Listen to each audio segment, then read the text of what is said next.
All right, so Gladiator 2, obviously this is the sequel to Gladiator that came out in 2000. Absolute classic. Every time I rewatch it, I'm like, wow, I forgot just how great this movie is. Really great movie. This sequel is also directed by Ridley Scott, just like the first movie was. Um, with all movies that come out years and years later, I'm always thinking to myself, why? Why are we doing this? We didn't need it all throughout these years. Why are we making it now? And it's for money, right? It's guaranteed in most cases, box office. So that's the reason why these are made. But it could still be good. But I watched the trailer and I was like, yeah, the action's kind of over the top and could be fun. And Denzel Washington's my favorite actor. I was like, okay, well, this could work, or there's some things that could work about it. So I watched it yesterday, and we're gonna talk about it today. All right, so the story. So our main character in this is Lucius, played by Paul Mescal. I was gonna keep that in spoilers that he actually turns out to be the son from the first movie, but on IMDb it just straight up says Lucius here, and his name that he's going by in the movie isn't here, and I forgot what it was. I think it's like Hano or something. And so whatever, it's Lucius from the first movie. It starts off with him being in Numidia, and Rome is attacking Numidia, and his wife ends up getting killed. The general that's kind of leading the charge against Numidia is Acacius, played by Pedro Pascal. And after this battle that they lose, Lucius and the other people are taken and they're made into gladiators. And he really only lives for one purpose, which is to seek vengeance against Rome, but it's mainly against Acacius. So this movie is forced. This movie did not need to exist. It's not good enough to justify its existence. Actually, I think it's more in the mediocre realm. But it does have some good stuff here, and if it wasn't for a couple of things that I really didn't like, I probably could have still gave this a positive review. But as is, this is mediocre. But positives, I think all the performances, I think they're all great. Especially, I think Pedro Pascal is always great, but also this guy that plays Lucius, the Paul Mescal, I actually think he was really good, right? Like, yeah, you could feel the rage within him with like pretty much every line he gave. Like this guy is about like fuck the world, fuck Rome, and I want to take out Acacius and maybe even all of Rome if I get the chance. Right? He's definitely got anger within him and vengeance, and I think he played that really well. It was to the point where I thought the character was kind of bland at first. I was like, oh, I kind of miss Maximus if we're doing this, if we're doing a very similar story, but his rage and him constantly remembering his wife and that rage really pushing him forward actually made his character interesting. So I thought the actor did a good job. But the standout for me is Macrinus, played by Denzel Washington. This character, he's the character that ends up putting Lucius and these other gladiators in the ring. Like he bought them and things like that. He sees potential in Lucius. As the movie goes on, he starts to do more and more stuff. He's scheming. He's manipulating the emperors and things like that. He definitely causes the main events that happen in the end of the movie. And Denzel's great in that. At first, I was thinking to myself, well, Denzel's always great, but he's kind of it kind of takes me out because it's like he's not really he just seems like Denzel. But as went on, I was like, no, he's definitely more conniving and things like that, and he has this kind of flamboyant nature to him, where he's walking around in these robes and he's kind of carrying them. He laughs and he has his tongue sticking out like ha ha at points. Definitely, so it definitely felt like it was more of a character. As it went on, I was like, okay, no, Denzel is disappearing into the role, and I think he's easily the standout here. I think the costume design looks great. They still have this, they still have this thing where like they just kind of go crazy when it comes to the emperor. Like if you remember Commodus, his outfits, like they kind of have a similar thing going on here with these really like outlandish, like crazy outfits for the emperors, the twin emperors in this, and I really like that. It's a lot not it's really nice distinction between the emperors and also like kind of the rich people that like run own the gladiators and stuff like that, and then the people in rags. So there's definitely that class distinction. I think that's good. Um, Overall production, I think, is well done. It does look and feel like that first movie, or at least like a newer version of it. That worked. The action is entertaining enough. It's not as entertaining, and it doesn't feel as epic as it did in the first movie with everything going on with Maximus in the arena. But it's still good, and there's an attempt to kind of up the ante because you have the tigers and stuff like that in the first movie. So here they flood the Coliseum, which apparently that is a thing that they could actually do, is fill it with water and actually flood it. But they also have sharks. That part isn't accurate. They had sharks in there, and then before that, before he even gets to fight in the big arena in Rome, they stick some crazy looking monkeys after them, things like that. I thought that was entertaining. Pretty much all the fight scenes I think are well done, especially the one at the end between two characters I won't give away because that'd be spoiling things. But I thought that was a good fight too. That's a nice fight to end things on. And other than really, it's only one fight, and we'll get back to that. That had a lot of storyline behind it, a lot of weight that I felt like was disappointing. We'll talk about that, but for the most part, I thought the action worked too. The movie pretty much lost me right from the beginning because it does two things. One thing more that I hate more than the other.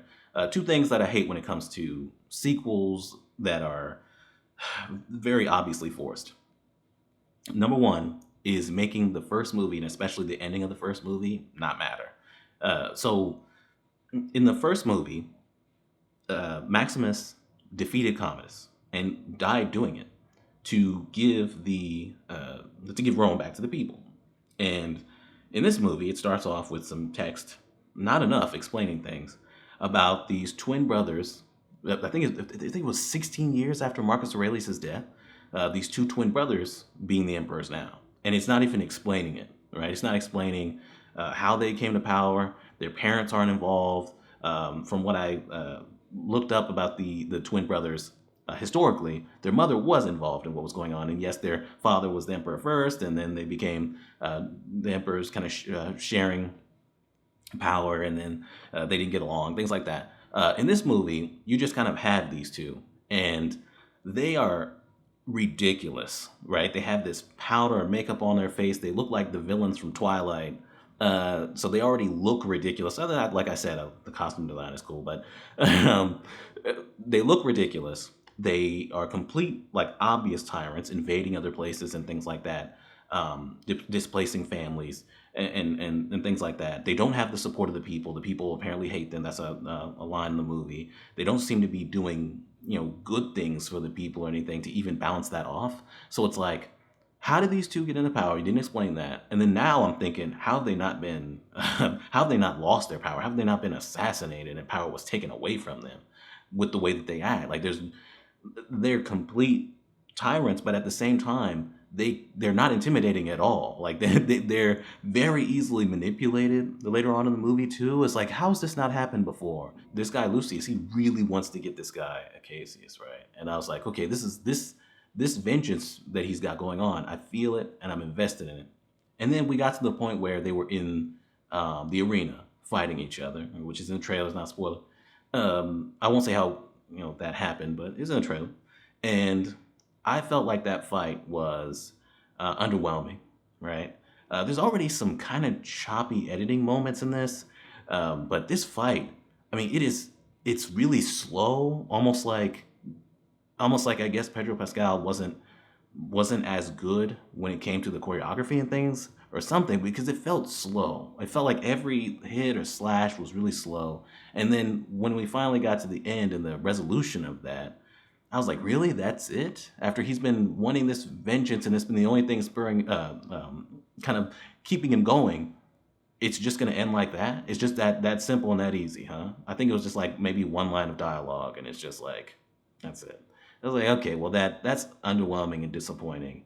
And that was something that I was really invested in seeing. But then there's the thing that really upset me, and it's mainly the Lucius thing. I don't like. This is the second thing that it does with forced sequels that I don't like, is feeling like you need to force the main character to be linked in some way to the main character or characters of the original movie or original movies. It feels like you don't think that your main character can stand on its own, so they have to be linked in some way to what happened, what's already established before that people already like.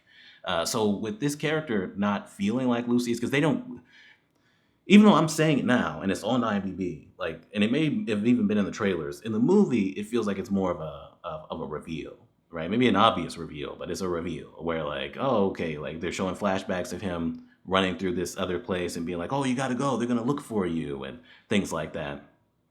Flashbacks where they recreate some of the old stuff because they need to make new flashbacks.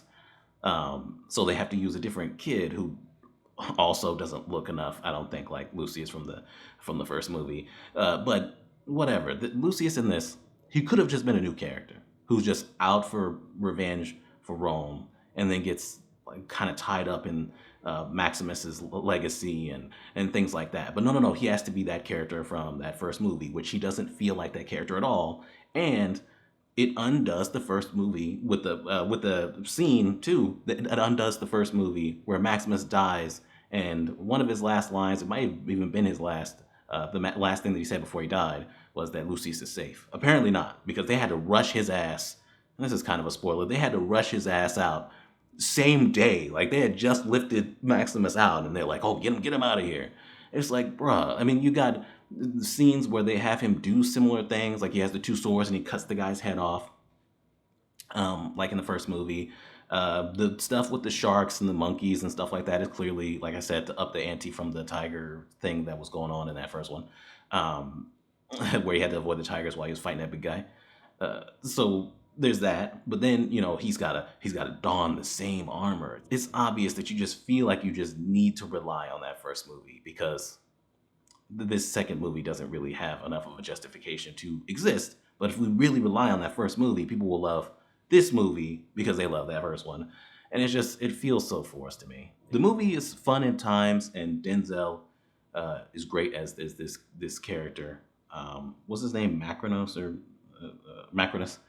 He's great as this character, and the movie really starts to get going when he starts doing his thing. But that's towards the end, and parts that I was invested in turned out to be nothing. And there's a lot of other stuff going on that I didn't care for. These emperors are terrible, absolutely terrible, and it really sucks that you don't really give enough context as to how they came in power.